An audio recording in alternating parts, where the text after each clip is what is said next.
everybody. Welcome back to Dan and Cat Talk. This is episode 3, and we're very happy that you're here. My name is Dan Amrich. I'm one of the two hosts, and as you can imagine from the title, the other host is Kat. That would be Katrin Auch, my lovely wife. Hi, Kat. Hello. How you doing?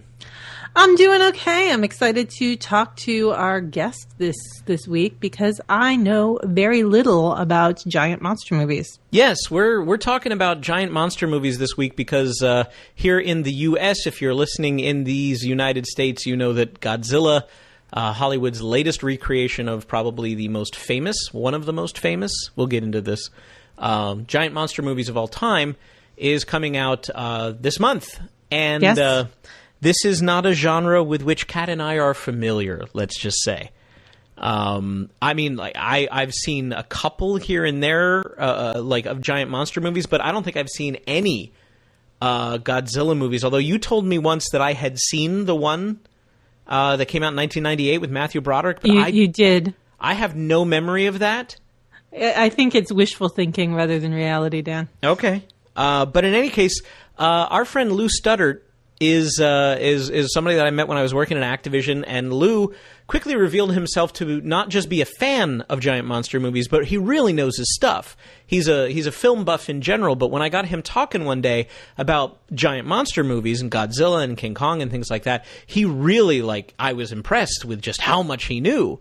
And so in the spirit of, hey man, there's a geek for everything out there, we figured maybe we could learn a thing or two about monster movies. And if you're looking forward to Godzilla, or if you're wondering why this remake of Godzilla is such a big deal, or where it all comes from, well, that's why we have Lou on the show.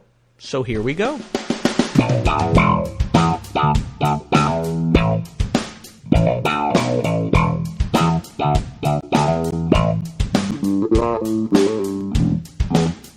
Lou, thank you so much for being with us tonight. Yeah, thanks, Dan. Thanks, Kat, for having me. Well, you're our monster guy. You're the guy that we know that knows monster movies, and to be completely honest, Kat and I have very little experience with monster movies. But in getting to know you, it became clear that you are not just a fan, you are more of a scholar of the genre. I'm just a general film nerd. I just happen to have a nice peek at monster movies. Well, that's fine. You know more than we do, and that's why you're here. Fair enough. Let's start with the personal then. When did you get into monster movies? What was it that got you into monster movies? So I really started liking them as a kid. I was a bit of a scaredy cat when I was a kid. I remember distinctly being terrified of a lot of things. But for some reason, on Sunday afternoons, a random channel would just play a block of Godzilla movies, and they would play the lighter and toned, almost wrestling match-esque Godzilla movies, where Godzilla would fight against Ghidorah and Jet Jaguar, and they would just end up almost goofing around in a big really dirt a field. name, Jet Jaguar? Jet Jaguar. Oh yeah, Jet Jaguar is almost looks like Ultraman. Very, very close in design. Very, very goofy. I mean, there's a great scale of almost a rogues gallery, if you will, of Godzilla villains and other monsters, ranging in from very high quality to very low quality. But I just always remember being a kid. Really, that was the one thing that didn't really scare me, and I thought it was hilarious, and I actually really enjoyed the monster design, and I thought it was really unique, and it just stuck with me. And it's one of those things that kind of fed my love of just general monster design, be it in horror movies, video games, or otherwise. Right. Well, when I think about monster movies, I always think of Godzilla first, just because it's the most famous. But where did the genre really start? Is it King Kong? I think so. I mean, I think King Kong in the 30s was a huge, momentous kind of film for the era and for film in general. I mean, it was kind of one of those pieces of the time where these directors and producers kind of banded together to figure out a way to show something that people had never seen before. And that was really what film of that era was about, was actually, it was a spectacle. Right. People didn't travel as much as they do now. I mean, they didn't get out to see things, and so what they wanted to do was always present something that no one had ever seen before. The eighth wonder of the world is King Kong, as they would tell it. That's right. Yeah, and so what they did was they actually got, they met up with a guy named Willis O'Brien, who had figured out a way to do kind of stop motion animation and use armatures and build King Kong, and they made a hell of a movie out of it, which wowed a lot of people, myself included, and it is one of the big spectacles, and it's probably the first real kind of giant monster movie. Right. Is Godzilla the next big milestone in that sort of evolution of the genre? Yeah, I would say so. I'm sure there's stuff along the way, and there's probably things I'm forgetting, but the thing with monster movies and horror movies and a lot of times other movies in general, they follow this path of what's going on in our society, and it's reactionary. Most people just think, oh, okay, zombie movies are popular because of zombies. They're right. Cool now. But there is, a very, very distinct pattern that kind of occurs when you look back on it. And really after King Kong and kind of that showpiece kind of era, the next big one was Godzilla because it was a direct reaction to the end of World War II and the bombing of Japan. Right. Yeah, and so that was actually kind of the next blip on the radar, as it were, and that was a big kind of set piece. And that was 1954, when it felt like the Japanese society and the Japanese kind of film kind of society felt the need to continue making movies, continue making unique pictures, but also felt comfortable enough to begin to kind of do the national kind of response to what had happened. Right. Yeah.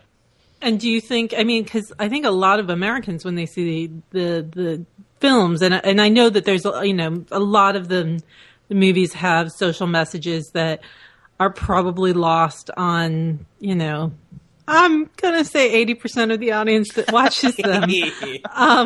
But do you think that, it was a little bit more sensitive because of the timing and the whole proximity to that really tragic event that, scarred Japan for, probably till this day. It's not just, physically inland, but, in the general, when you have bombs falling from the sky, I know that even in England, when, they were getting bombed, even though it was nothing compared to Hiroshima, but it was that constant bombing that a lot of people were really just stressed and long-term damaged from that reality. Yeah, absolutely. One of the things that's interesting about the first Godzilla movie is it kind of has two versions, and it exists kind of in two planes of purpose.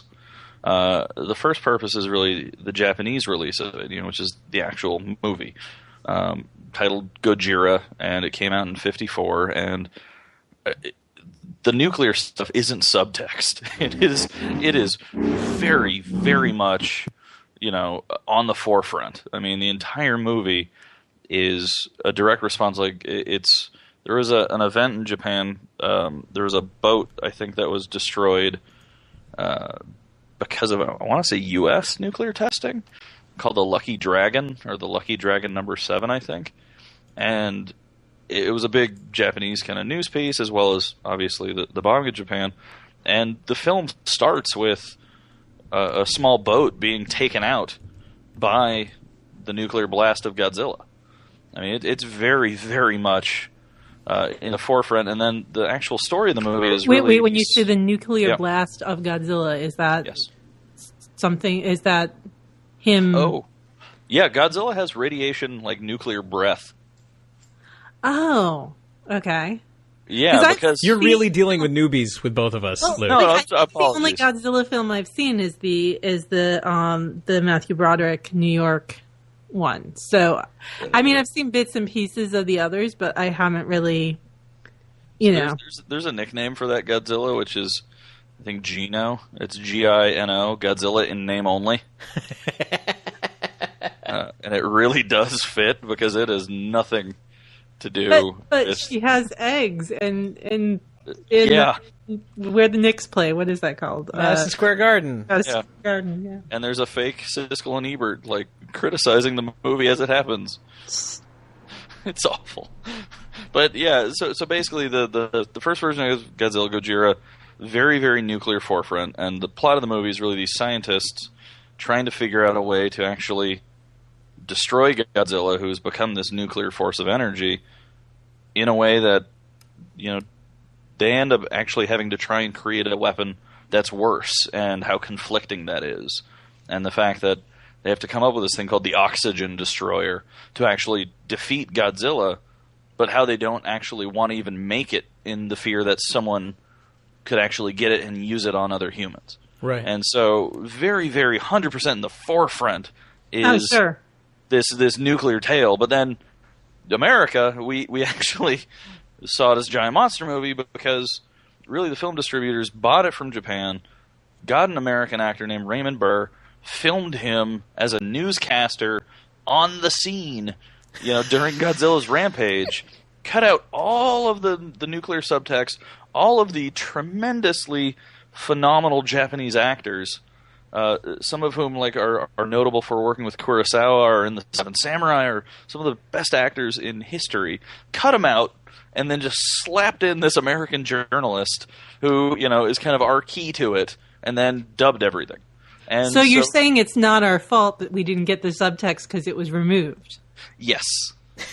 We just saw a guy in a rubber outfit. Pretty much. Okay. You guys saw a guy in a rubber outfit kind of rampaging around, and it actually wasn't until 2004 that they even released the actual version of Godzilla that the Japanese saw in 1954 in a correctly subtitled, unedited version. Now, I have to ask, because probably besides the giant green lizard, one of the most iconic things in when it comes to at least Japanese Godzilla films in America is the out of sync dubbed track, their dubbed dialogue. So, would you say the proper way to watch it is a subtitled version rather than the, I see somebody's mouth moving a lot and then a line comes out in English? I'm not going to lie. I think both are equally entertaining for different reasons. And I think the bad dub is actually something that I enjoy just as much in kung fu movies. Yeah. I love watching like a Shaw Brothers kung fu movie in really, really awful English dub. Just because I think there is, for Americans, a very fun kind of cultural recognition of that. And so for me, I grew up watching the bad dubbed versions, but as a film fan and someone who, wants to enjoy what the director and filmmaker's intent of the film was and actually get the quality of the movie and not just laugh at it, I would watch it in subtitles. So honestly, any DVD or any packaging that has both is pretty awesome to me, because I think you can get great enjoyment out of both. Is that something that's often offered? Yeah, on a lot of the good ones. I think I just recently got one of my favorite Godzilla movies, and it's not that great, but it has one of the more unique monsters, is one called Godzilla vs. Biollante. And I just recently got that one. They put it out on Blu-ray. And it had both the original Japanese track as well as, for funsies, a mono track of the poor English dub. So, and why would you want that in stereo anyway? Yeah, right? Well, they didn't put forth the effort. Yes. How many Godzilla films have there been over the years? It's more than 20 at this point, right? Yeah, there's a good 20-something. I'd say in the high 20s, so maybe 27, 28. I always mix up the Bond number and the Godzilla number. Right. Bond's at, 24, 25. I think Godzilla's at, 28, 27. So who would win in a fight, really, is what I guess we're getting to. There's actually a really great stop-motion animation short called Godzilla vs. Bambi. Yes.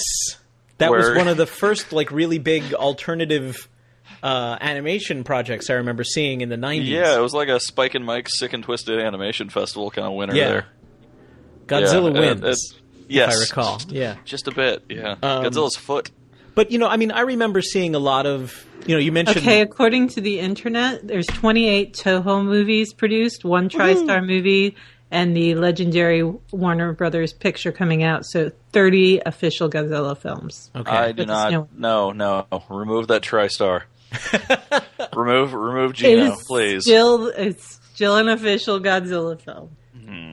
Well, like you mentioned that there were these nuclear, there's that whole like serious sort of cultural statement about the original film, and then there's the American look. There's giant monsters beating the crap out of each other aspect of it.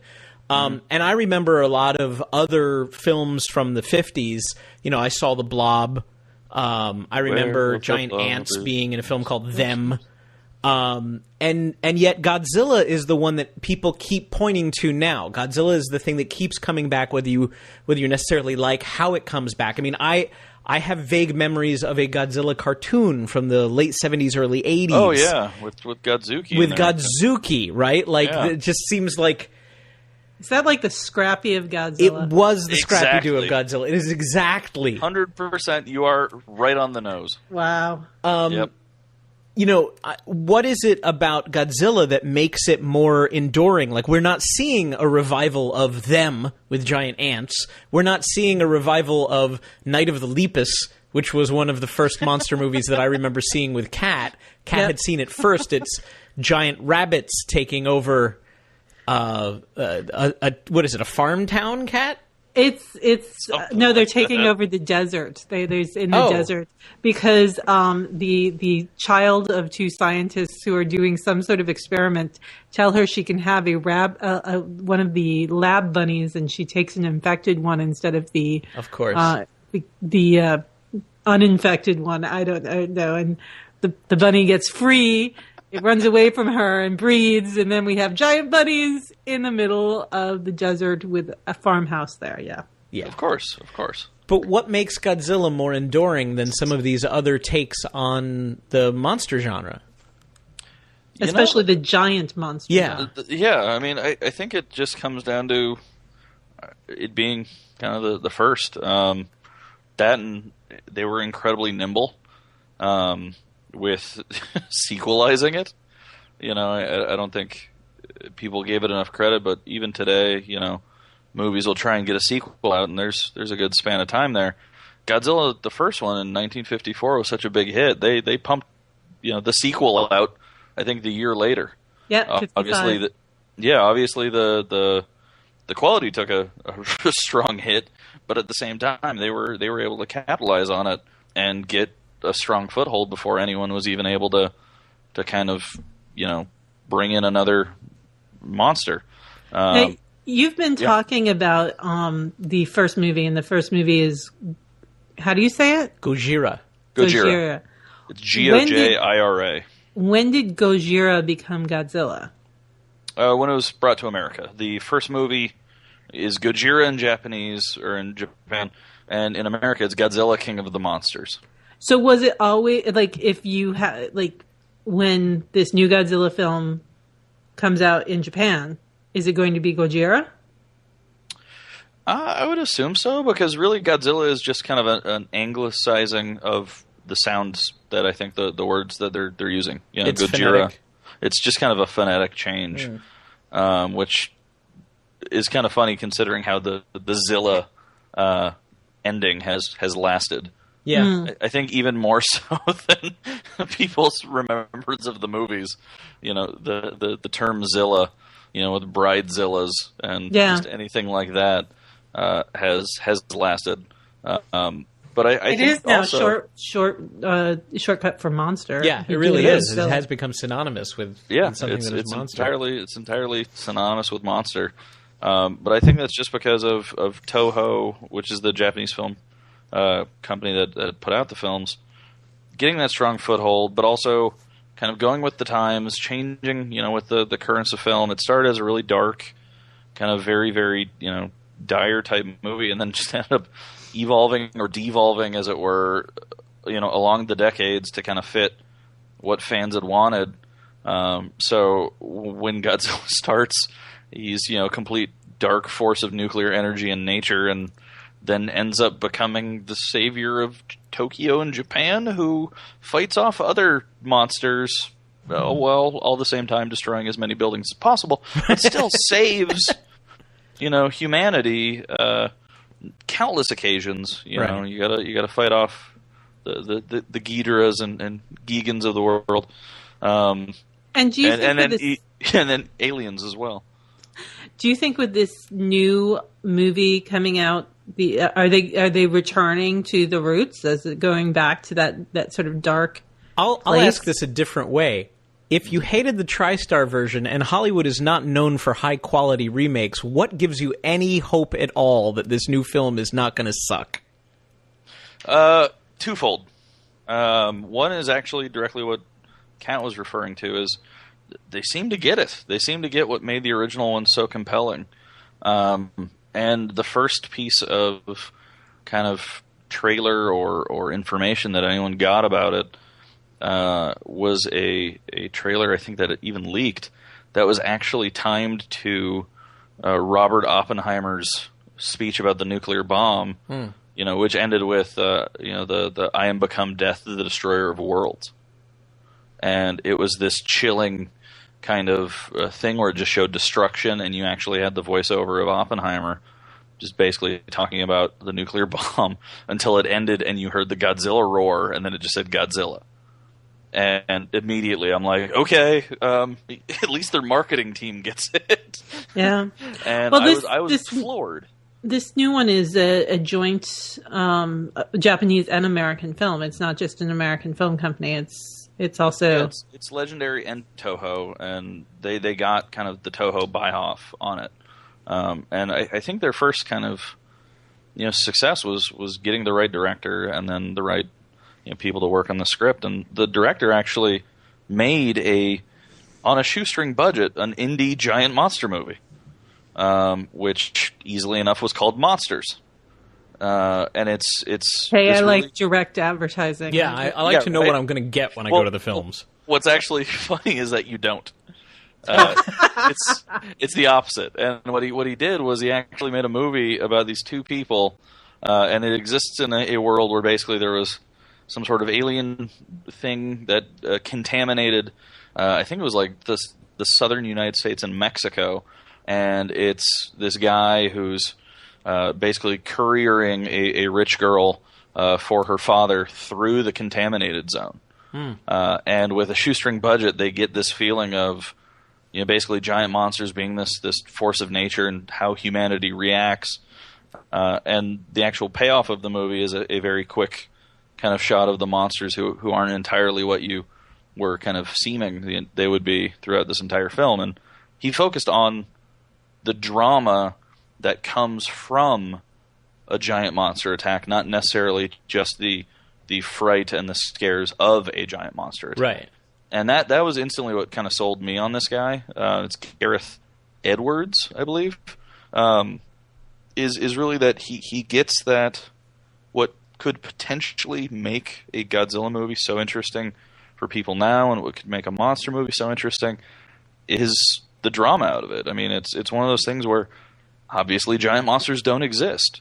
So creating a fiction where how would humanity react to that? How would someone kind of navigate a zone with potential giant monsters? What are the ramifications on society of that? And the fact that he even tried on a shoestring budget is phenomenal. And hopefully, given the reins of Godzilla, which obviously, influenced the film Monsters, hopefully he'll knock it out of the park.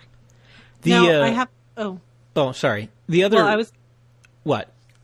I was going to suggest that the last film that I remember seeing that was a giant monster film that was also kind of not a giant monster film was Cloverfield. That's funny. That's exactly what I was going to bring up. Oh, okay. Sweet. Well, I was thinking it's exactly the opposite of Cloverfield, which was all about the... Well, no, Monsters didn't show anything, and Cloverfield tried not to show anything, but did have that same focus on this is how people would react in this situation, but it still had to have a payoff at the end of here is the giant monster and here is the giant monster destroying things. and stuff like that. But ultimately, like I'm not going to give any spoilers away, but the final shots of Cloverfield are not of the monster and the destruction. It's much more about the human story that they were trying to tell. It's J.J. Abrams, so it's big and it's spectacle and it's like, Spielberg-y There dark. are lens flare. And a lot of lens flare.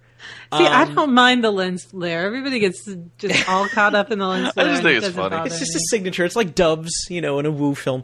But As like in a Prince film. Yeah, Yes. what did you think? Was Cloverfield a reinvention to be respected, or did it just fall short for you as a fan of the genre? Because it is arguably, as Kat was saying, the biggest example of Hollywood trying to do this outside of the realm of Godzilla and in the last 10 years. Yeah, I mean, are there shortcomings to Cloverfield? Absolutely. Like, my wife can't watch it because she got so ill she had to leave the theater. Oh, Too much shaking. She probably didn't like Blair Witch either, huh? No, can't do any of those.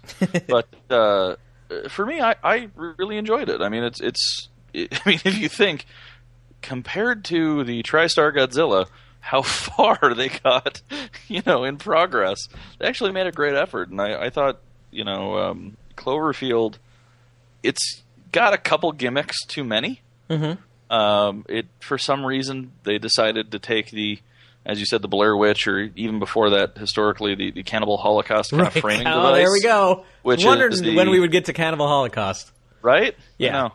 The framing device of, something bad happened. We found these tapes. I'm like, why are you going to Cannibal Holocaust? Why aren't you just going to War of the Worlds? No, because Cannibal Holocaust was the first film to do that. We have found footage, and now we will show you the footage as these events unfolded. It is somebody's first-person found footage film, which was very much the same tactic that Blair Witch took. Our friend Mike is a big film scholar, and he was like, they're ripping off Cannibal Holocaust. And whenever Blair Witch got any kind of press, he was in there on like the Cannibal Holocaust Defamation League. He was there to make sure that they did not get forgotten for, No one needs to start a league to defame Cannibal Holocaust. It does that itself on its own. Yeah, I suppose that's true. Yeah, but I mean, it has, one too many gimmicks. But all told, it actually does something really cool, which is puts a ground level focus on a giant monster attack. Where that movie is, even though it's in first person, it's more commendable just for its scale and its perspective of just being human height and not trying to get a wide shot of a monster rampaging through a city. It really does make everything feel larger. It makes it feel more immediate, and it makes it feel very, very recognizable to people. And one of the things that I thought was really cool is I've always had this idea in my head for either like a play or like just my ideal Godzilla movie. And my ideal Godzilla movie doesn't feature Godzilla at all. It starts 5 minutes after Godzilla has destroyed Tokyo and left. And he's done it for the 17th time, and it's basically the entire government going, why the hell do we keep rebuilding? I would watch that film. Yeah, but you know what I mean? Like it's kind of that there is an absurdity to all of this, but when you actually kind of step back from just the fright and the fear, it sets up some interesting conversations. That I know this is a completely different genre, but I liked that what they did in the Marvel Universe movie/TV shows that they're doing about the cleanup of New York after that big battle. I'm like, that's kind of cool, because usually it's like, oh yeah, we destroyed, like all these superheroes are involved in destroying the city, most and then of it's Manhattan, just like, yes. and then we're just like, okay, well now we're getting back. They're dead, everything's good. Continue on. Yeah. Most people are just like, all right, well, going to work on back Monday. in the ocean. Let's go back to work on Monday. Yeah. Oh wait, that building. The building has holes in it. Yeah. So I mean, I think taking a more ground level approach is a way that you could easily kind of modernize the genre. It's not it's wide off spectacle. It's very much an immediate human kind of common person take, and it's something that I think Cloverfield really did touch on by having the immediacy and being a group of kind of teenage 20-somethings, whatever, as the events occur. But I'd hope to see the new Godzilla continue to take it further, and I'd love to see more people even take it further than that. Well, I always thought that like the fact that that Godzilla was destroying a city did change it compared to other, say, horror movies or monster movies, because it was coming to you where you lived. I mean, any disaster film. Okay, I always considered monster movies to be sort of an extension of disaster films. You got the Towering Inferno. Oh, man has made something wonderful and it is flawed. Or Titanic for that matter. And then Titanic is real. Well, Titanic is real, but Titanic, come on. Well, I mean, it started as a movie, Kat. And then they built the boat, and then it sank. That's the way it works. Remarkably, the same way it sank in the movie. Would have thought they learned something. No. They were fans recreating it, and they wanted. Yeah, that was. But then you've also got other kinds of horror movies or disaster movies. 2012, right? It's just a good old-fashioned apocalypse, right? And like the world is crumbling around you, and everywhere you go, it's just over. Or even, a comedy like This Is the End. Like there's no escape from this.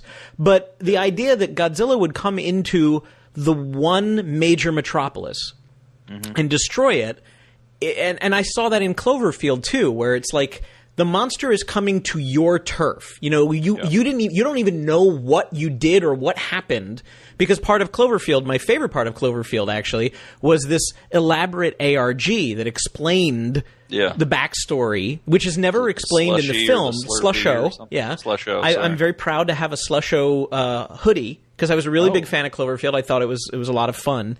And I got a Slusho hoodie before they stopped selling them. And you can go online now and read the whole history of the Slusho Corporation and all of that. But to me, that was part of the thing. It was Godzilla meant more because it was happening in your world. Like it was happening the places you go in your city, whether that be Tokyo in the original films or New York in the lauded 1998 TriStar film. Do you want to just clean your claws on that now? Do you want to just get that over? What did this film do wrong? Or rather, the shorter answer is, did it do anything right? Not particularly, but we'll skip it. I'm done with it. No, wait. Less time speaking about it, the better. I want to go on to actually the one thing real quick. Going back, the one thing that always bugged me about Cloverfield, it's named after a city in L.A. and it takes place in New York. Well, that was all part of him throwing everybody off. I know. That always bugs me, because whenever I hear Cloverfield, I'm like, I work like a couple streets away from that. Why didn't it exist here? All right, well, if you don't want to talk about... LA is far too... Flat and not tall. It's not vertical enough for it to work. It's all wide, yeah. It's just... and who would miss it, really? Apparently not you. It's all strip malls. I don't miss it at all. If you don't want to... Norm's Unique Guitars is crying to itself. Oh. If you don't want to talk about the TriStar Matthew Broderick embarrassment... Yeah. Jean Reno is in that, excuse me. He is. I love me some Jean Reno, but he isn't above taking a paycheck. Then I will let you skip it, other than obviously he doesn't have your endorsement. But I wanted to talk about Gamera, because Gamera was something that I only knew through Mystery Science Theater 3000 mocking it. Oh, yeah. And so, Gamera is really neat. He is full of turtle meat. Like, Kat and I can still sing the stupid jokes about it. But part of me thinks, it looked pretty silly to me. And I do know you had mentioned that, even Godzilla as a franchise sort of veered into giant guys, guys in rubber suits wrestling with each other. And it was just sort of the spectacle of the fight. Was there any redeeming social or film critic or artistic value to Gamera? Did it deserve getting skewered the way that it did on Misty? Or, was there something, were they really kind of slaughtering a sacred cow or turtle in this case? I love that. I love Gamera, but I also, to me, honestly, and this is anything in nerd culture, this is anything that I'm a fan of, if you can't laugh at it, grow up.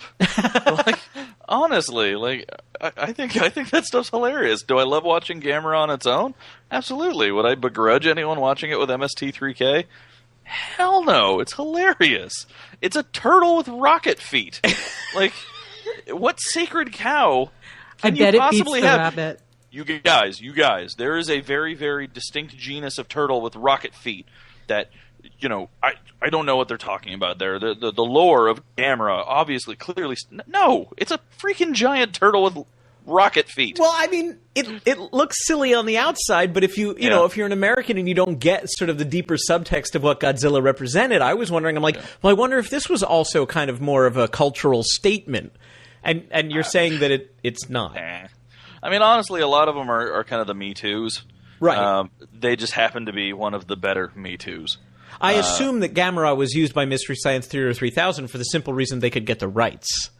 Probably. I mean, that seems to be the guiding light of Mystery Science Theater 3000. Yeah. Oh, you'll let us do that? Okay. Yeah, right. I honestly, like, I enjoy Gamera, and then what's funny is Gamera actually had a resurgence. In the 2000s, Japan actually went and updated Gamera and released modern, really nice Gamera films that are, frankly, pretty good. Better than a lot of the output of Godzilla, with the... I'm not even going to refer to it, but, there is no sacred cow to Gamera just because he wasn't Godzilla. Right. And so he was he could be made fun of, but he was also above or below being horribly maimed by an American studio wanting to get some money. Right. And so I love the hell out of the MST3K Gameras, and I really still enjoy watching it on its own. So, but Gamera never had Puff Daddy ruining Led Zeppelin on the soundtrack to a Gamera movie. That's true. Although that you know of. That I know true. of. That's true. It's true. It was actually they didn't do Puff Daddy covering Godzilla. What they had was Jay-Z working with Rush. It was this really unique. No, I don't know. All right, it was called JYYZ. Well, there, Yes! yeah. I am so proud of myself. That was a good one. That was. I'm very impressed. Oh God! All right, so I'm sure you have 99 monster movies, but 1998's Godzilla ain't one. That's with that in mind, if you're new to the genre, like Kat and I are, I would assume that you kind of you're encouraging people to watch the original Gojira with subtitles as one of the films that if you kind of want to find out what's good and interesting and compelling about giant monster movies as a genre, the original goes like right up there. Are there other films or other things that you would recommend that people check out? Yeah, absolutely. So, what would you say? So, I mean, one of the things that kind of, lifted me up when my love of Godzilla was at its peak as a kid with the kind of wrestling match Godzillas was the Neo Geo game King of the Monsters 2. Yeah. And it's got to be the 2 variant because 1 doesn't have nearly enough monsters. Okay. No, King of the Monsters 1 is very much, and it's funny because that's the game that I know more than 2. Because for a while I had a Neo Geo cabinet in the house, and I had a copy of King of the Monsters 1, but not the sequel. And it's very limited. It's very basic wrestling brawler kind of game, and I think there's 6 characters in it or something like that. So it's pretty easy to crown a king. Yeah. What's better about 2? It kind of. One of the defining characteristics of Godzilla, at least because it's been around so long, is the number of villains and the number of different monsters. And I think King of the Monsters 2 actually starts kind of dipping its toe in that huge amount of variety. Mm-hmm. I mean, I remember there's like this weird scorpion-looking monster. There's someone who looks kind of like Ultraman or Jet Jaguar. There's almost a mecha King Kong. Yes. And that was kind of a big one for me. And even before that, though, Rampage. Rampage also was tremendous fun. And I always called out Lizzie because it's basically Godzilla. Yeah. It was always funny because there's 3 characters in Rampage, and 2 of them are clearly Godzilla and King Kong. Yeah, George. But then one of them's then Ralph is a werewolf. Ralph is a werewolf. Just an enormous werewolf for no other reason than that looks different than a lizard and a monkey is what I that's what I think. By the way, the Jet Jaguar Astroman or Ultraman looking guy in King of the Monsters, I just remembered his name because it's hilarious. It's Astro Guy. It's not even Astroman. It's not Astrolat. It's Astro Guy. Because I guess Astro Dude was taken. I don't know. Astro Bro. Astro Bro. Let's get on that. He throws his popped collars at you. Ast Bro. Hey, bro. Want to knock over a building with me, bro? So in addition to the video game side of things, if you're going movie-wise, there's really a number of kind of paths you can dive into, which is the more serious path or the silly path. More serious-wise, you're going to absolutely start with Gojira. Maybe even go back to King Kong. I think King Kong is a phenomenal movie and it exists, head and shoulders with Gojira. And then recently there's a really great Korean film called The Host that does a tremendous take on the giant monster genre. And I actually don't make it lose any points for using CG as opposed to a guy in a suit or stop motion, but that's also a really good one to go to. Do you have a preference of the three CG stop guy motion in suit or guy in a suit? Yeah. Or puppet as it is? Yeah, well, CG's kind of the bottom of the barrel for me. Obviously, it's no escaping it now. Yeah. I do really think there's a place for both the suitmation, man in suit, and the stop motion. The Japanese are really the only ones who ever did suitmation, or at least ever got it right. And they continued it with the Power Rangers, which is sort of like the. Oh yeah. It's like I was a little old for the Power Rangers. Like it came up after me. I'm like, really? That's what it's like. And all I could think of it's like Godzilla, except with teenagers and weakly. Teenagers and yeah. And it took me a long time to figure out that even though they made the Yellow Ranger female in America, that all of the stuff of the actual fighting, which was shot in Japan, the Yellow Ranger is a guy. I thought the Pink Ranger was the stereotypical girl one. No, there's two in the original Power Rangers. There was an Asian girl and a blonde, and I think like a blonde girl. And the Asian girl was in the yellow costume, and then they're like, oh. Because that's not racist. Oh, no, not at all. Or sexist in the fact that... Not racist at all, no. So.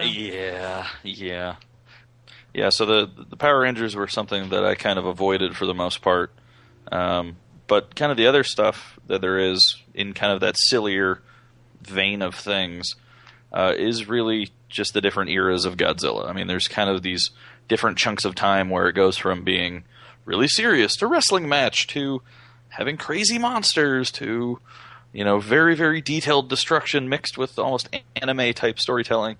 But one of my personal favorites is Godzilla versus Biollante, because for lack of a better term, it's Godzilla versus a giant rose. What? A what? Wait a minute. I've seen some stills from this, and okay. So Godzilla versus rose? Yes, like rose. As in a flower. Yep, as in a flower. So the story behind Biollante is that it's kind of a mix between a scientist who's grabbed Godzilla's like a scale of Godzilla and used Godzilla's DNA, mixed it with his dead wife's, and a flower. And it then ends up creating this is sounding like a weird mix between Dr. Freeze and Poison Ivy as the enemy. Pretty close. And a little Seth Brundle in there, too. Oh, yeah, get a little Brundlefly going on. Pretty much. Because he self-pollinates at that point, right? If he's a flying insect, but it's also a rose, then there you go. Yeah, there you go. But it ends up creating this giant, multi, can't even be tentacles at that point. They're roots. And branches and such, monster that ends up looking like a beautiful rose, and it gets better, you guys, because the scientist's daughter is psychically linked to it because it's the genes of her dead mom, and so they communicate, and then Godzilla shows up, messes up Biollante, hits it with the radioactive Godzilla breath, destroys Biollante, which then becomes pollen in the air, and then later in the film comes back as basically Audrey 2 from awesome from Little Shop of Horrors, and it ends up being this giant, alligator mouthed plant that Godzilla fights with that has acid type chlorophyll and almost a Godzilla, or not a Godzilla, an alligator type maw to it. Does it sing "I'm a mean mother effer from outer space"? Because that would be awesome. It should entirely. I think someone really needs to just add that onto some clips of Biollante.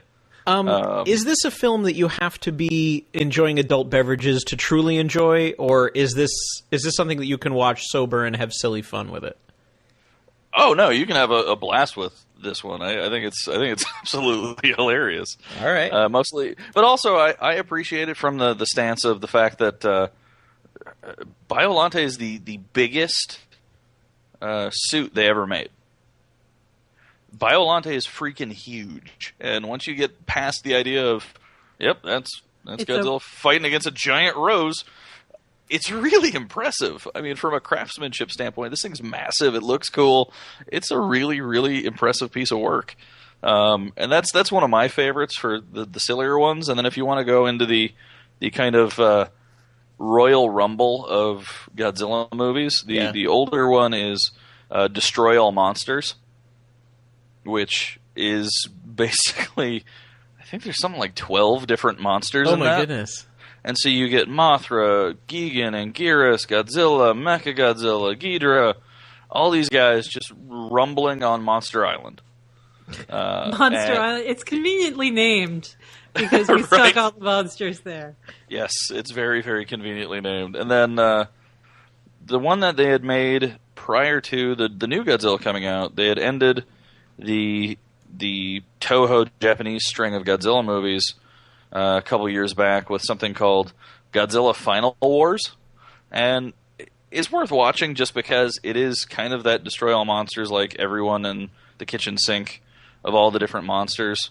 It ventures a bit too much in the anime stuff when it goes into the human drama, because there's a lot of cheap Japanese wire foo with the aliens versus the humans, but the actual fighting of the monsters is really cool, and one of the best parts is real Godzilla kills the TriStar Godzilla in the movie. No way! It shows up, and Godzilla just blasts it. Like, doesn't even take a second. It's just like the stupid iguana from the TriStar one shows up and gets destroyed. A fitting end. Wow. Yeah, it's worth it just for that. It's totally sure, we'll bring him in. Backhanded compliment. Right. Oh yes, we are acknowledging and nothing more. Yeah. And then, outside of that, I'd recommend people watch Cloverfield. Yeah, I mean, I think it's kind of shows you the unique opportunities that are there behind the genre. I'm going to recommend to you one of my favorite monster films, the Lost Skeleton of Cadavra. I've seen The Lost Skeleton of Cadavra. And I sleep now. They did another one afterwards, like a ghost movie or something. Has that come out yet? I thought it was going. I heard about it, but I didn't think it actually came out. They did a sequel. Did they? To Lost Skeleton, and I think they've written a third. I don't know if it's completed. But yeah, they're doing, like, that crew, that cast of actors and the people that are doing it. They've done several different things. I think they did a murder in a mansion movie too. To sort of do that kind of stuff. So there's like 4 or 5 films from Larry Blameyer with those people, and at least more than one of them is a Lost Skeleton of Cadavra film. But that is not a giant monster movie, but it is a loving tribute. Well, there is a monster. That's true. There is a monster, and he is large, and he's a guy in a suit.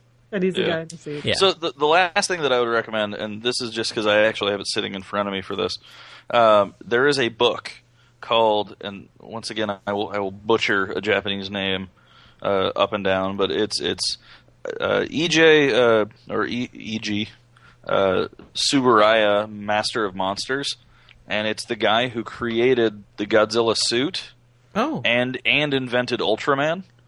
Wow.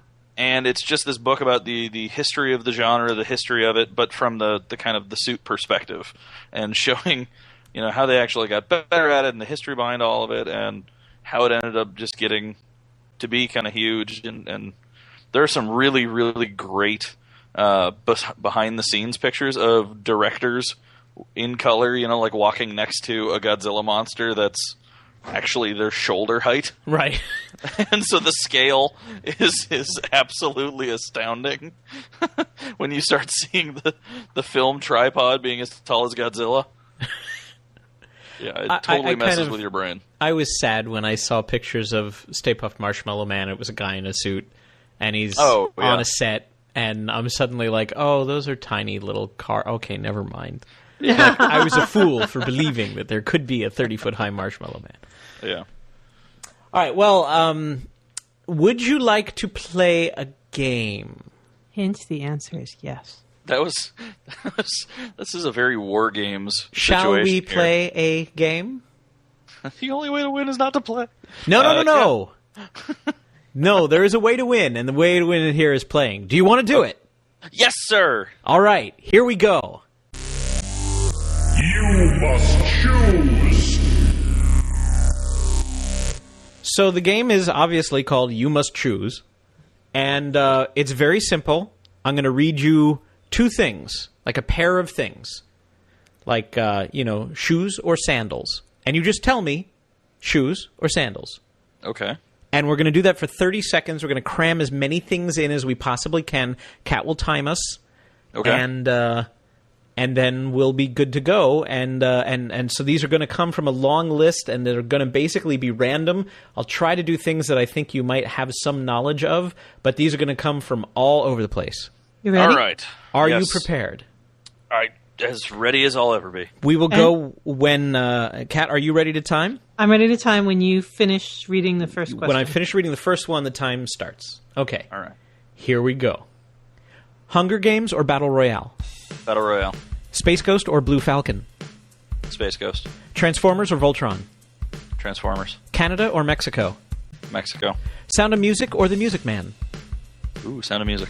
Chekhov or Sulu? You dropped out. What was it again? Chekhov or Sulu? Sulu. The Raven or The Telltale Heart? The Telltale Heart.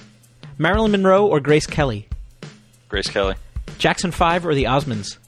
Jackson 5. Brady Bunch or Partridge Family? Partridge Family. Stop. Turn off the computer when you're done, or leave it on running all the time. What Turn part off. of stop did you not hear? I didn't hear any of them. Oh, okay. I didn't hear you say stop at all. Okay. Well, I said stop. Okay. Well, pretend I didn't say turn off. Okay. Well, there's still one more that you have to do. Okay. Dan or Kat? Oh, good God. You must choose. Oh. I'm married, so I know this answer. Cat. Oh, yay! Damn it! No! That was incorrect. We work together, man. We don't anymore. Well played, Lou. Well played. Well, thank you for being on Dan and Cat Talk. Yeah, Thank you for giving us the quick and dirty history of monster movies, because as you can tell, Kat and I both pretty ignorant when it comes to it. There's Gamera, there's Cloverfield, and then there's that masterpiece from 1998 starring Matthew Broderick. So, but thank you very much. Will you come on again and talk about other passions later? Yeah, absolutely. Anytime. And where can we find you? Oh, yes. Oh, do you want people to find you? Do you want people to follow you on Twitter? Do you want people to send you email? This is very fitting end because, on Twitter I'm at Gojira84. It's not very difficult. It's Gojira 84. All right. Yeah. Excellent. Are you looking forward to the next film? Do you have your tickets already, or? It's sad to say I have not gotten my tickets yet because I'm still trying to wrangle friends to figure it out. But yes, I'm very much looking forward to the new one, and fingers crossed it lives up to my lofty expectations. On behalf of all fans of anything, anywhere, I hope you like it. Yeah. Thanks, buddy. I really do. I'm very curious to see how the meth fits in.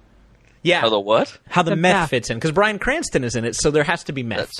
Yeah. Okay, I thought you had said math, and I'm like, well, I mean, it's... Well, I don't know. He's like, what, 100 feet high, 120 feet high?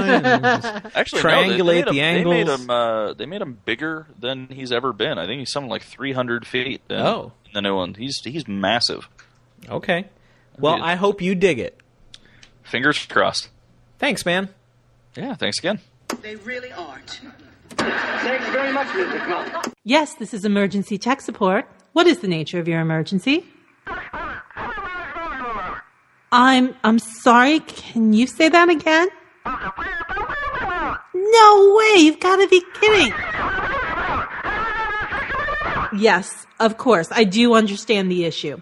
I will send our best man right away, Chance Fortran, tech therapist.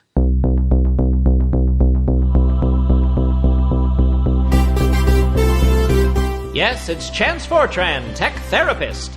As the future's premier interstellar IT specialist, Chance travels the galaxy repairing the rifts between users and the technology on which they depend. Today, we find Chance relaxing between calls, checking out the entertainment news on the wave. Will you look at this? They're making yet another Godzilla movie. I mean, I lost track of how many times that lizard's destroyed cities or planets or galaxies or whatever he's smashing this week. I mean, it's getting kind of silly. Incoming call from Control. Marked urgent. Well, put her through right away. Control, Chance here. I was beginning to think that you had forgotten all about me. No time for small talk, Chance. We have a bona fide emergency on our hands. I'm your man. What's the situation? Godzilla is destroying New North Hollywood. I think you're mistaking your entertainment feed for your news feed. This is no mistake. Toho Studios is working on a new film. Yeah, I was just reading about that in a remarkable coincidence. Instead of a guy in a rubber suit, they decided to upgrade to a sentient robotic actor to play Godzilla. They included the new AI chip that includes emotion as well as free thought. Spent billions on the thing. Really? Well, I'm suddenly a lot more interested in seeing this movie. If there even is a movie, the monster has started rampaging. Well, isn't that the idea? The thing is supposed to destroy the set, not the whole studio. He has the production team trapped in a trailer, shaking it like it was a maraca. Well, roger that, Control. I'm on my way. Reconcile, set course for New North Hollywood. Less than 12 parsecs later...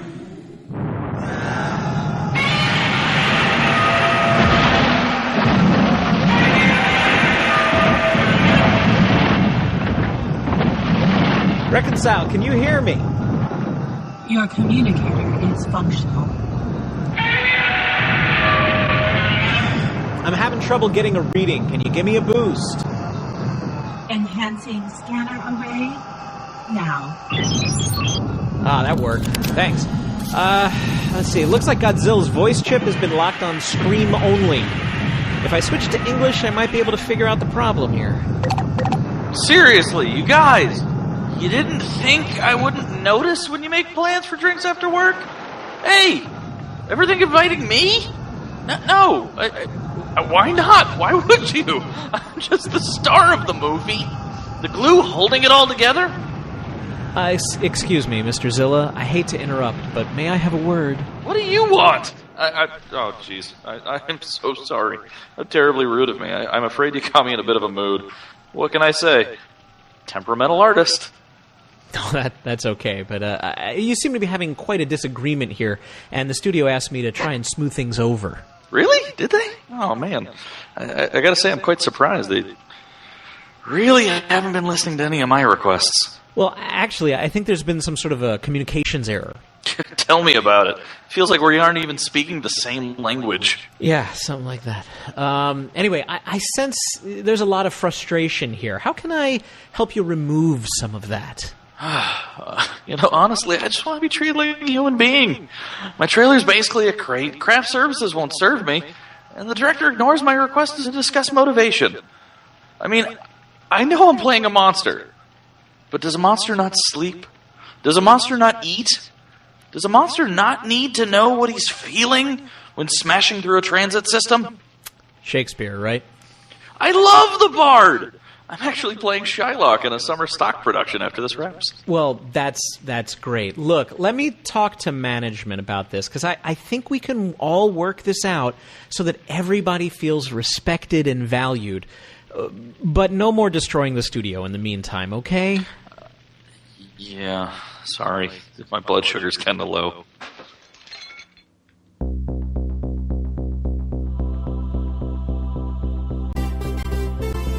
Join us next time for another exciting episode of Chance Fortran, Tech Therapist. Hey, you mentioned craft services. Can I get you something to eat? Oh, man, I would totally kill for a grilled cheese sandwich. It's a figure of speech!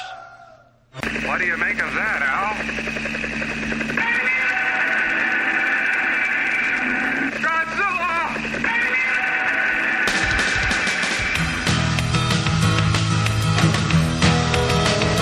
Come on!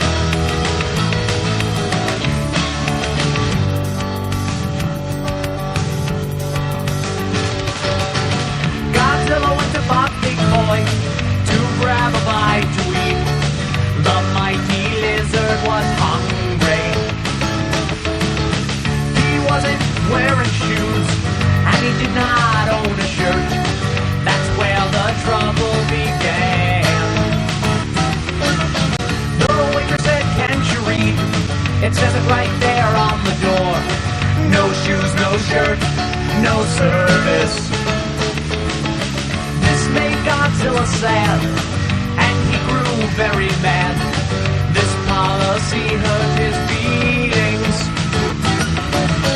All he wanted was a grilled cheese sandwich. All he needed was a grilled cheese sandwich. All he wanted was a grilled cheese sandwich and a side of fries. So he broke buildings and he crushed cars, all because no one would serve him. He ripped down power lines, demolished bridges. They should have served him. He stepped on people and bitty dogs. I bet they wish they had served him. You know why? All he wanted was a grilled cheese sandwich. All he needed was a grilled cheese sandwich. All he wanted was a grilled cheese sandwich and a chocolate mold. But before you pass judgment on the Monster King, think about these things. How will you feel to be good for a day and weigh over 6 million pounds? How would you like to have it breaking retail, knock over stuff whenever you were around? All he wanted was a grilled cheese sandwich. All he needed was a grilled cheese sandwich. All he wanted was a grilled cheese sandwich and a side of fries. One more time. All he wanted was a grilled cheese sandwich. All he needed was a grilled cheese sandwich. All he wanted was a grilled cheese sandwich and a chocolate mold. It's such a shame to think that all he wanted was a grilled cheese sandwich. Too bad nobody served him. So if Godzilla ever wants a grilled cheese sandwich, please bend the rules this once, just this once.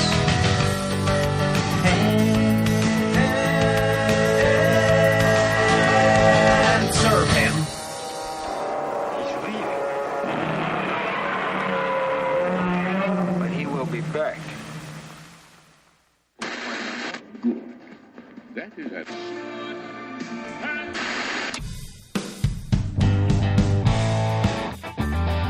This has been episode 3 of Cat and Dan Talk.